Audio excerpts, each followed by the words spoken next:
Good morning, student. I am Shikha, and you are watching your YouTube channel Full Solution for Business Law. आज का हमारा topic है contract. जैसा कि हम पहले बता चुके हैं कि आप लोग का स्टडी का फॉर्मेट क्या होगा, आप लोग को कुछ क्वेश्चंस ऑलरेडी दिए जा चुके हैं। अब उन क्वेश्चन से टॉपिक उठा के I will discuss over here. आप लोग को उस टॉपिक्स का नोट्स बनाना है। पहला टॉपिक हमारा है contract. What is contract? What are definition of contract? What are the characteristics of contract? And few types of contract. These topics will be discussed over here. जैसा कि आप स्क्रीन पे देख सकते हैं, What is Contract Act? The Indian Contract Act 1872 defines the term contract under is section 2H. Sections को elaborate करना question में ज़रूरी है, sections होने चाहिए. An agreement enforceable by law. In other words, we can say that a contract is anything that is an agreement and enforceable by law of land. Contract में ये दो चीज़ important होता है. First, it should be an agreement. अगर mister A mister B को बोलता है कि मेरे को ये घर बेचना है और मिस्टर बी रेडी होता है, तो ये एग्रीमेंट होगा उन दोनों के बीच में. जस्ट मिस्टर ए बोलता है कि मुझे ये घर बेचना है, पर मिस्टर बी का कोई रिएक्शन नहीं आता है, तो that is not an agreement.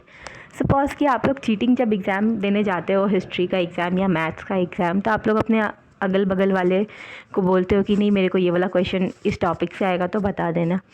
तो दैट इज़ नॉट एग्रीमेंट, क्योंकि अभी सामने वाला राज़ी हुआ है कि नहीं हुआ है आपको नहीं पता, आपने जस्ट बोला है.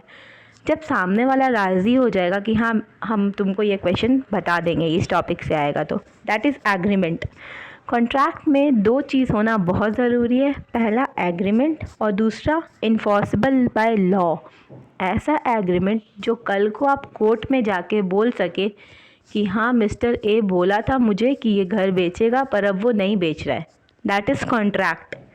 अगर सिर्फ एग्रीमेंट होगा और इन्फोर्सेबल बाय लॉ नहीं होगा तो that will not be contract. Contract होने के लिए दोनों चीज़ों का होना बहुत ज़रूरी है.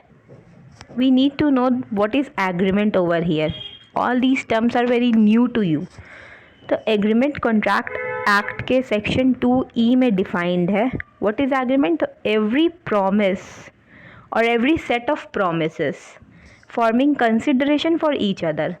लाइक आपने बोला कि मुझे इस टॉपिक का क्वेश्चन बताना, ओके, और उसने बोला कि हाँ ठीक है हम बता देंगे, आपके फ्रेंड ने बोला. अब आपकी फ्रेंड बोलेगी कि उस टॉपिक से जो क्वेश्चन आएगा ना तो वो मुझे बताना. तो वो एक कंसिडरेशन हो गया आपस में कि आप उस टॉपिक का क्वेश्चन उसे बताएंगे, वो उस टॉपिक का क्वेश्चन आपको बताएगी. That is called consideration. Agreement जब होगा वैलिड जब इसमें कंसिडरेशन आएगा.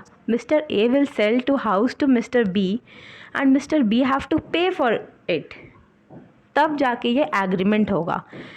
एक तरफ से एग्रीमेंट नहीं होता है. एग्रीमेंट में दोनों पार्टी का इन्वॉल्व होना ज़रूरी होता है. अगर मिस्टर ए मिस्टर बी को घर दे रहा है तो मिस्टर बी को मिस्टर ए को कैश पेमेंट करना होगा. नाउ क्योंकि एग्रीमेंट में प्रॉमिस वर्ड आया था कि प्रॉमिस और सेट ऑफ प्रोमिसेस, सो हम लोग प्रॉमिस को अब देखते हैं कि what is promise. Section 2B के अंदर ये डिफ़ाइन किया जाता है. The term promise here as when a person to whom proposal is made signifies his assent thereto. अब मिस्टर ए मिस्टर बी को प्रपोजल दिया कि I want to sell the house. अब मिस्टर बी एसेंट दे रहा है अपना कि okay I will buy it. The proposal become accepted. तो मिस्टर ए ने प्रपोजल दिया कि मुझे घर बेचना है, मिस्टर बी ने इसको एक्सेप्ट किया कि हाँ ठीक है मैं खरीदूँगा. A proposal when accepted become a promise. जब मिस्टर बी ने एक्सेप्ट किया कि हाँ मैं इस घर को ख़रीद लूँगा तो ये एक प्रॉमिस बन जाता है. उसी तरह से अगर आपने अपनी फ्रेंड को बोला है कि मुझे ये टॉपिक बताइए और जब आपकी फ्रेंड ने बोला कि ठीक है हम बताएंगे, तो वो प्रॉमिस बन गया. Okay, this is very important part. ये समराइज़ किया हुआ डेफिनेशन है कॉन्ट्रैक्ट का under section 2H. An agreement enforceable by law is contract. इसका फ्लो कैसे होता है? सबसे पहले प्रपोजल होता है. कोई एक मिस्टर ए प्रपोज कर रहा है कि हाँ I want to sell the house. फिर एक्सेप्टेंस होगा उस प्रपोजल का, मिस्टर बी विल एक्सेप्ट कि हाँ I will purchase your house.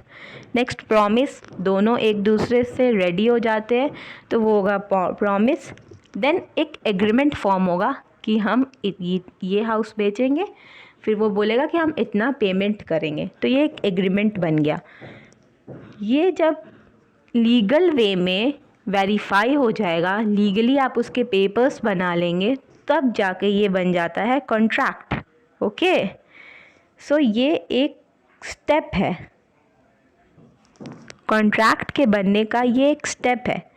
Offer और proposal is a very wider term. देखिए बहुत बड़ा सर्कल है, इसके लिए बहुत वाइडर टर्म है offer and proposal. Accepted offer उससे छोटा टर्म है। एक्सेप्टेड ऑफर लिमिटेड होता है, फिर प्रॉमिस उससे भी limited, agreement and then contract that is core. सारे एग्रीमेंट कॉन्ट्रैक्ट नहीं होते हैं, पर सारे कॉन्ट्रैक्ट एग्रीमेंट होते हैं।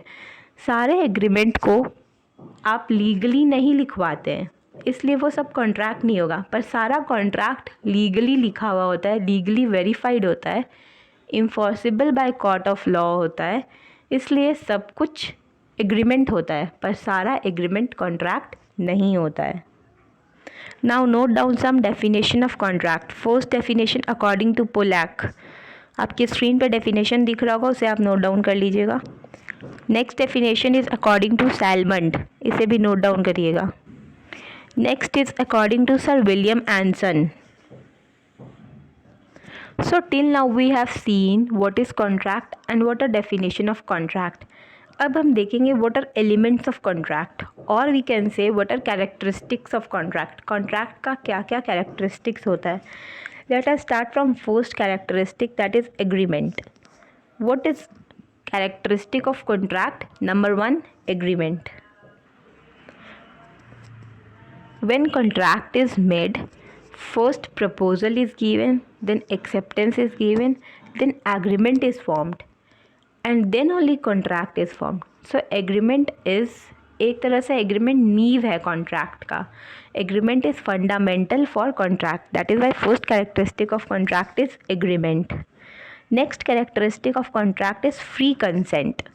फ्री कंसेंट का मतलब होता है मिस्टर ए जब मिस्टर बी को बोल रहा है कि I want to sell the house and mister B agrees कि he will buy the house, तो यहाँ पे कोई प्रेशर नहीं है। मिस्टर ए कोई कंडीशन नहीं लगा रहा है मिस्टर बी पे कि तुम मेरा हाउस परचेस करो वरना एट्सेट्रा एट्सेट्रा, ऐसा कुछ कंडीशंस अप्लाई नहीं होना चाहिए। The second characteristic of contract is there should be free consent.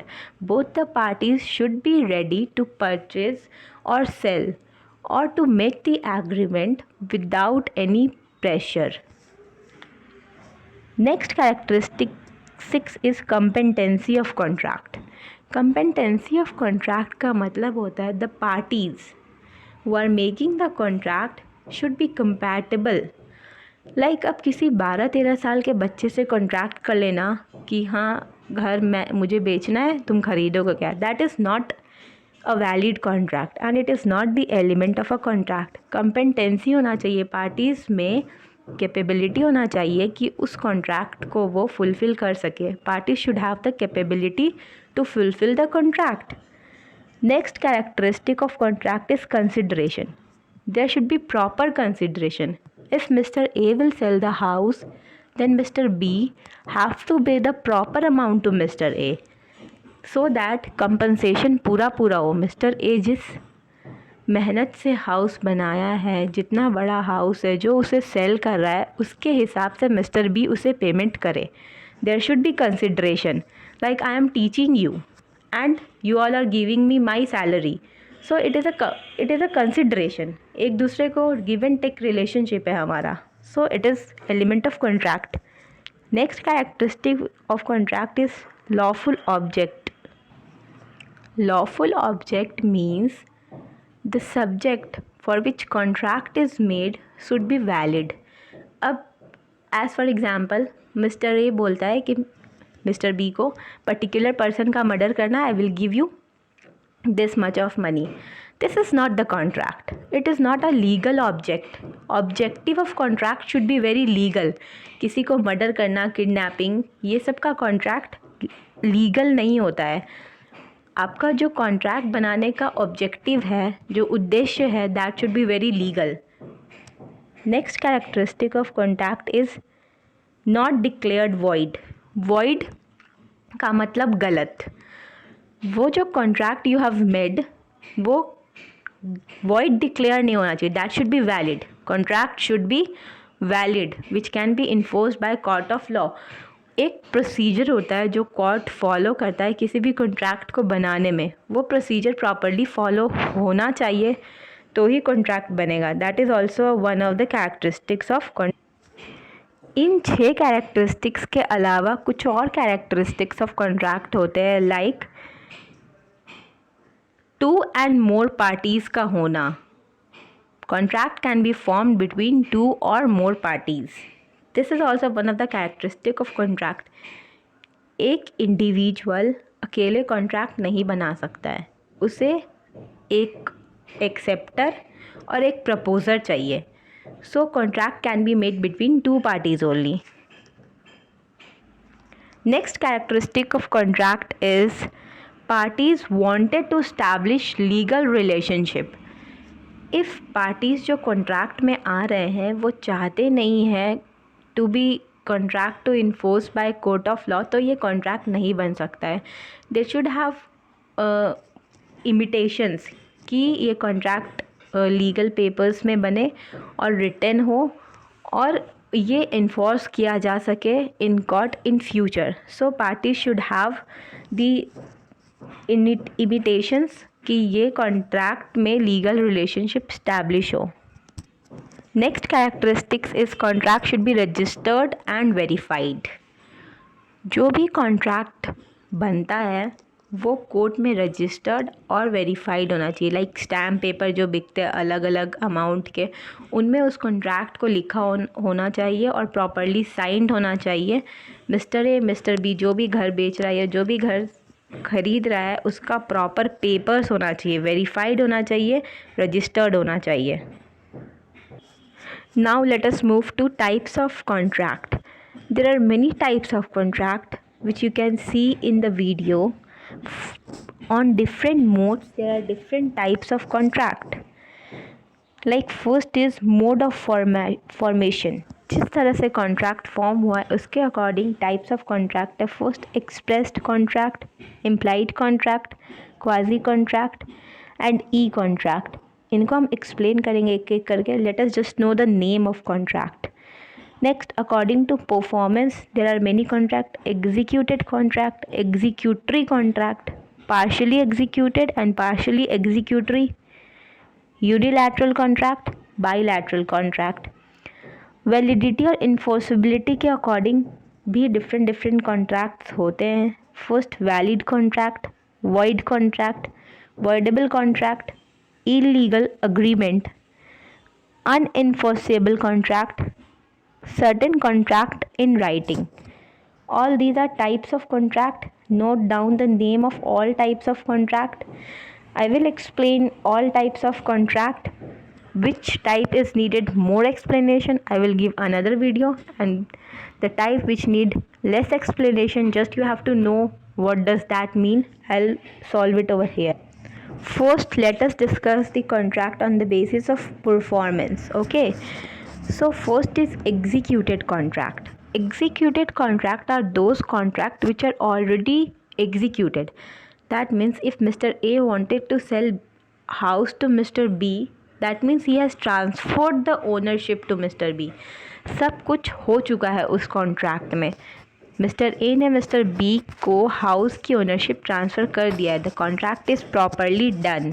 Okay, next is executory contract. Executory contract means still contract has been made but still ownership has not be transferred. जो contract बना है mister A and mister B के बीच में वो अभी तक execute नहीं किया गया है, इम्प्लाई नहीं किया गया है, लागू नहीं किया गया है. Okay, next is partly executed and partly executory. That means अगर हम लोग बात करेंगे पार्टली एग्जीक्यूटेड का, पार्टली एग्जीक्यूटेड मतलब मिस्टर ए जब मिस्टर बी को घर ट्रांसफ़र करने वाले हैं तो उसका आधा काम हो चुका है, कुछ एक और काम बाकी है जिसके बाद वो प्रॉपर हो जाएगा. Next is partly executory. Partly executory means mister A has not transferred the house to mister B. ये एग्जीक्यूट होने के प्रोसेस में है. Next is unilateral contract. Contract made by one party is called unilateral contract. अगर mister A खुद से contract बनाता है मिस्टर बी के लिए, इसमें मिस्टर बी का कोई इंटरफेरेंस नहीं है, that is called unilateral contract. And bilateral contract when both party are involved then it is called bilateral contract. We will discuss other contract in next videos. So this is all about contract. Thank you for watching.